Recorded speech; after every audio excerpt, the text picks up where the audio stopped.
que vous êtes ici-bas soit pour éclairer, soit pour décourager. Les puissances sadiques de ce monde, dont l'oreille l'humanité, ont corrompu la science pour nous masquer la véritable forme de notre Terre.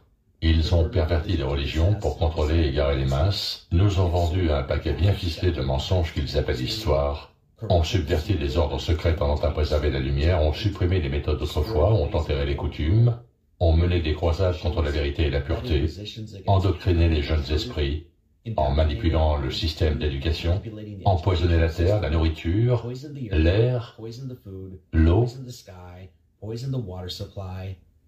Pourquoi? Pourquoi? Pourquoi? Pourquoi ont-ils continué sur ce chemin?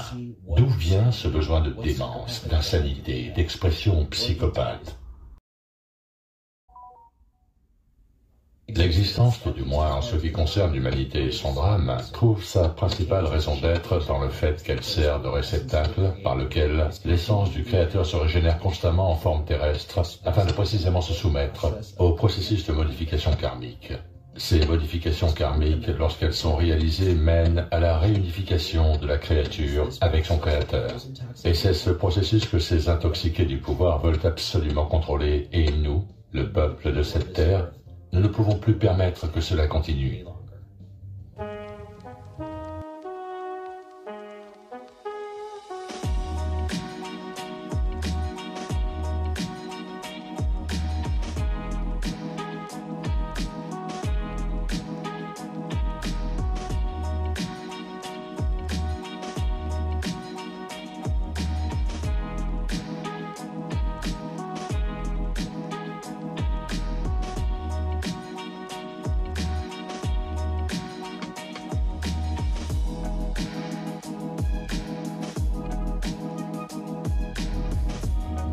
Et ne prenez point part aux œuvres infructueuses des ténèbres, mais plutôt condamnez-les.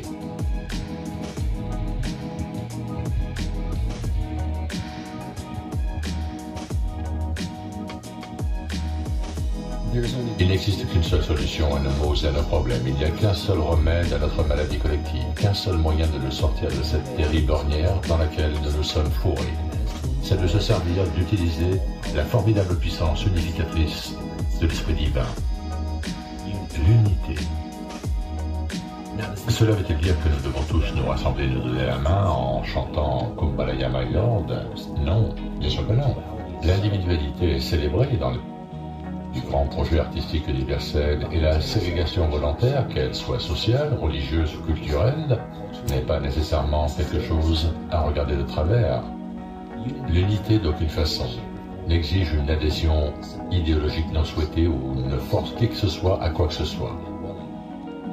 Être solitaire ne signifie pas forcément désavouer l'unité. Cela peut être simplement une séparation dont l'aspect individuel fait néanmoins partie d'un tout supérieur. L'unité est la plus puissante des forces de l'univers. Et il y avait cette fourmi qui m'a affronté.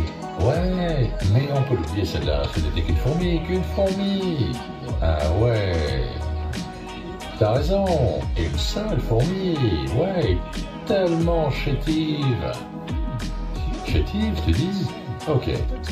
Imaginons que cette graine soit une petite fourmi chétive. Ça t'a fait mal? Non. Ah, et celle-ci? Tu plaisantes? Et avec ça?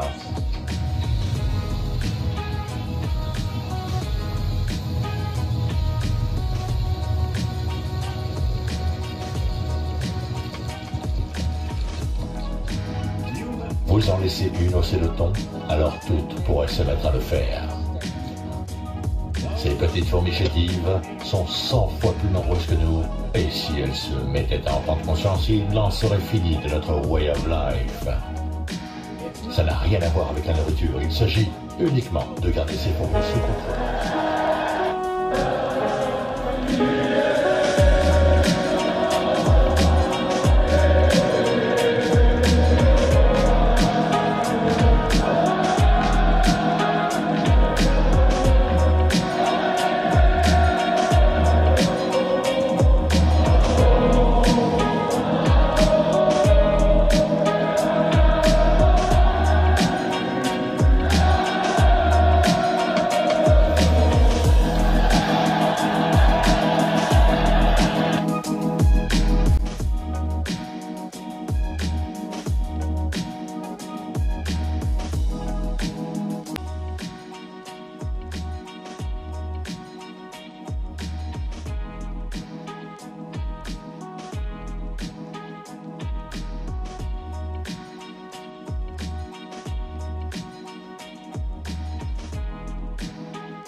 Nous sommes en guerre. Souvenons-nous de ce qu'il disait à l'ère du Covid.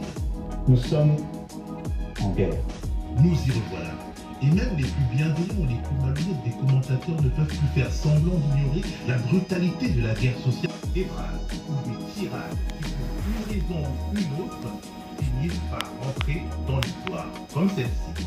J'invite tous les Français qui veulent rester libres à m'écouter et à me suivre. Ou peut-être comme celle-là. Celui qui n'accepte pas la rupture. La méthode, ça passe ensuite. Celui qui ne consent pas à la rupture avec l'ordre établi. Politique, cela soit secondaire.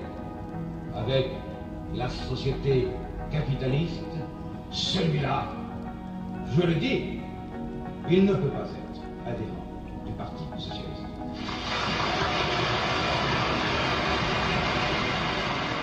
Ou alors, comme celle-ci. Personne n'a craqué! Personne n'a craqué! Et nous sommes là devant vous pour la réforme! Oui, si, je ne me moque même pas. Enfin, juste un chouïa. Au fond, le point commun de ces prises de parole, c'est qu'elles ont su résumer à une époque donnée un état d'esprit, un combat, une disposition mentale, un air du temps, une thématique. Celle de la nécessité de la résistance pour la première, de la rupture avec l'ordre établi pour la seconde, et du craquage, c'est-à-dire de la guerre des nerfs pour la troisième. Guerre des nerfs. Guerre sociale, guerre tout court. Souvenons-nous de ce qu'il disait à l'ère du Covid. Nous sommes en guerre. Nous y